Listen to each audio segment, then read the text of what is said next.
പുറപ്പാടിൻ്റെ പുസ്തകത്തിൽ നിന്ന് അദ്ധ്യായം 22. നഷ്ടപരിഹാരം.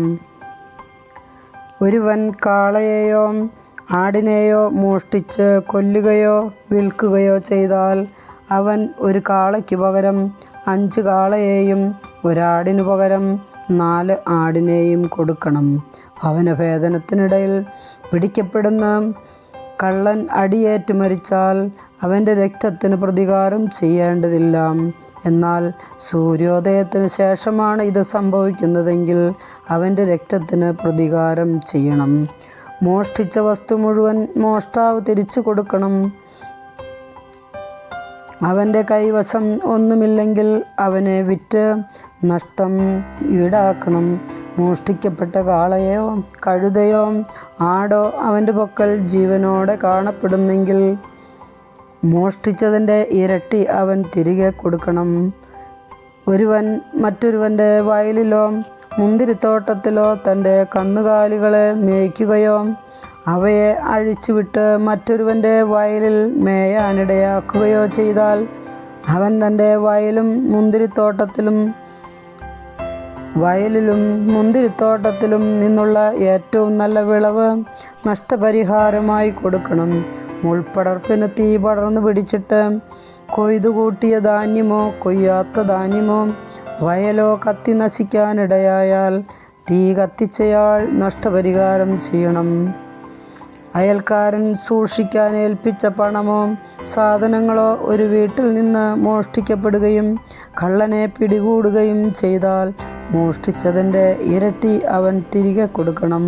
കള്ളനെ പിടികിട്ടിയില്ലെങ്കിൽ താൻ അയൽക്കാരൻ്റെ വസ്തുക്കളിന്മേൽ കൈവച്ചിട്ടില്ലെന്ന് വീട്ടുടമസ്ഥൻ ദൈവത്തിരുമുമ്പിൽ സത്യം ചെയ്യണം. കാള, കഴുത, ആട്, വസ്ത്രം, നഷ്ടപ്പെട്ട മറ്റെന്തെങ്കിലും വസ്തുവും ഇവയെപ്പറ്റി തർക്കമുണ്ടാവുകയും ഇതെൻ്റേതാണ് എന്ന് 2 പേർ അവകാശപ്പെടുകയും ചെയ്താൽ ഇരുവരും ദൈവസന്നിധിയിൽ വരട്ടെ. കുറ്റക്കാരനെന്ന് ദൈവം വിധിക്കുന്ന ആൾ തൻ്റെ അയൽക്കാരന് ഇരട്ടി തിരികെ കൊടുക്കണം. ഒരുവൻ അയൽക്കാരൻ്റെ പക്കൽ സൂക്ഷിക്കാൻ ഏൽപ്പിച്ച കാളയോ കഴുതയോ ആടോ മറ്റേതെങ്കിലും മൃഗമോ പരുക്കേൽക്കുകയോ ചത്തുപോവുകയോ നഷ്ടപ്പെടുകയോ ചെയ്യുകയും അതിന് സാക്ഷിയില്ലാതിരിക്കുകയും ചെയ്താൽ ആ അയൽക്കാരൻ കർത്താവിൻ്റെ നാമത്തിൽ സത്യം ചെയ്ത് തൻ്റെ നിരപരാധ തെളിയിക്കണം. ഉടമസ്ഥൻ സത്യപ്രതിജ്ഞ അംഗീകരിക്കണം. മുതൽ തിരിച്ചു കൊടുക്കാൻ അപരന് കടമയുണ്ടായിരിക്കുകയില്ല. എന്നാൽ അത് തൻ്റെ പക്കൽ നിന്ന് മോഷ്ടിക്കപ്പെട്ടാൽ അവൻ അതിൻ്റെ ഉടമസ്ഥന് നഷ്ടപരിഹാരം ചെയ്യണം. വന്യമൃഗങ്ങൾ അതിനെ കടിച്ചു കീറിയെങ്കിൽ തെളിവിനായി അവശിഷ്ടങ്ങൾ ഹാജരാക്കട്ടെ. കടിച്ചു കീറപ്പെട്ടതിന് നഷ്ടപരിഹാരം ചെയ്യേണ്ടതില്ല.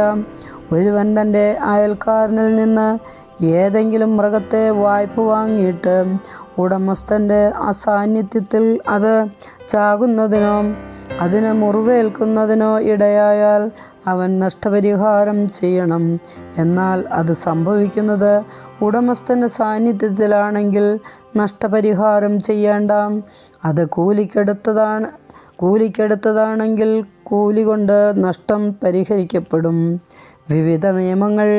വിവാഹ നിശ്ചയം കഴിഞ്ഞിട്ടില്ലാത്ത ഒരു കന്യകയെ വശീകരിച്ച് അവളോടൊത്ത് ശയിക്കുന്നവൻ വിവാഹത്തുക നൽകി അവളെ ഭാര്യയായി സ്വീകരിക്കണം.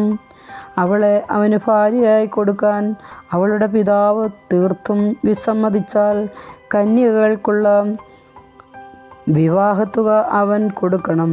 മന്ത്രവാദിനിയെ ജീവിക്കാൻ അനുവദിക്കരുത്. മൃഗത്തോട് സംഗമിക്കുന്നവൻ വധിക്കപ്പെടണം. കർത്താവിന് മാത്രമല്ലാതെ മറ്റു ദേവന്മാർക്ക് ബലിയർപ്പിക്കുന്നവനെ നിശേഷം നശിപ്പിക്കണം. നിങ്ങൾ പരദേശിയെ ദ്രോഹിക്കുകയോ ഞെരുക്കുകയോ അരുത്. നിങ്ങൾ ഈജിപ്തിൽ പരദേശികളായിരുന്നല്ലോ. വിധവയെയോ അനാഥനെയോ നിങ്ങൾ പീഡിപ്പിക്കരുത്. നിങ്ങൾ അവരെ ഉപദ്രവിക്കുകയും അവർ എന്നെ വിളിച്ച് കരയുകയും ചെയ്താൽ നിശ്ചയമായും ഞാൻ അവരുടെ നിലവിളി കേൾക്കും. എൻ്റെ കോപം ജ്വലിക്കുകയും നിങ്ങളെ ഞാൻ വാൾ കൊണ്ട് വധിക്കുകയും ചെയ്യും.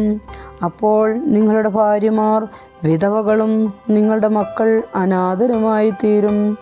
നിന്നോടൊന്നിച്ച് വസിക്കുന്ന എൻ്റെ ജനത്തിൽ ദരിദ്രരായ ആർക്കെങ്കിലും നീ വായ്പ കൊടുത്താൽ പലിശയ്ക്ക് കടം കൊടുക്കുന്നവനെ പോലെ പെരുമാറരുത്.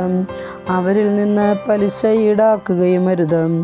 അയൽക്കാരൻ്റെ മേലങ്കി പണയം വാങ്ങിയാൽ സൂര്യാസ്തമയത്തിനു മുൻപ് അത് തിരികെ കൊടുക്കണം. എന്തെന്നാൽ അത് മാത്രമാണ് അവനുള്ള പുതപ്പ്. തൻ്റെ ശരീരത്തിൽ അണിയുന്ന ആ ഉടുപ്പല്ലാതെ അവൻ ഉറങ്ങുമ്പോൾ പുതയ്ക്കാൻ മറ്റെന്തുണ്ട്? അവൻ എന്നെ വിളിച്ച് കരഞ്ഞാൽ ഞാൻ അത് കേൾക്കും. ഞാൻ കരുണയുള്ളവനാണ്. നീ ദൈവത്തെ നിന്ദിക്കുകയോ നിന്റെ ജനത്തിൻ്റെ ഭരണാധികാരിയെ ശപിക്കുകയോ അരുത്. നിന്റെ മെതിക്കളത്തിലെയും ചക്കുകളിലെയും ഫലസമൃദ്ധിയിൽ നിന്ന് കാഴ്ച സമർപ്പിക്കാൻ വൈകരുത്. നിന്റെ പുത്രന്മാരിൽ ആദ്യജാതനെ എനിക്ക് നൽകണം. നിന്റെ കാളകളെയും ആടുകളെയും സംബന്ധിച്ചും ഇപ്രകാരം തന്നെ ചെയ്യണം. അവയുടെ കടിഞ്ഞൂൽ 7 ദിവസം തള്ളയുടെ കൂടെ കഴിയട്ടെ. 8-ാം ദിവസം നീ അതിനെ എനിക്ക് തരണം. നിങ്ങൾ എനിക്ക് സമർപ്പിക്കപ്പെട്ട വിശുദ്ധ ജനമായിരിക്കണം. വന്യമൃഗങ്ങൾ കടിച്ചു കീറിയ മാംസം നിങ്ങൾ ഭക്ഷിക്കരുത്. അത് നായ്ക്കൾക്ക് എറിഞ്ഞു കൊടുക്കണം. കർത്താവിൻ്റെ വചനം.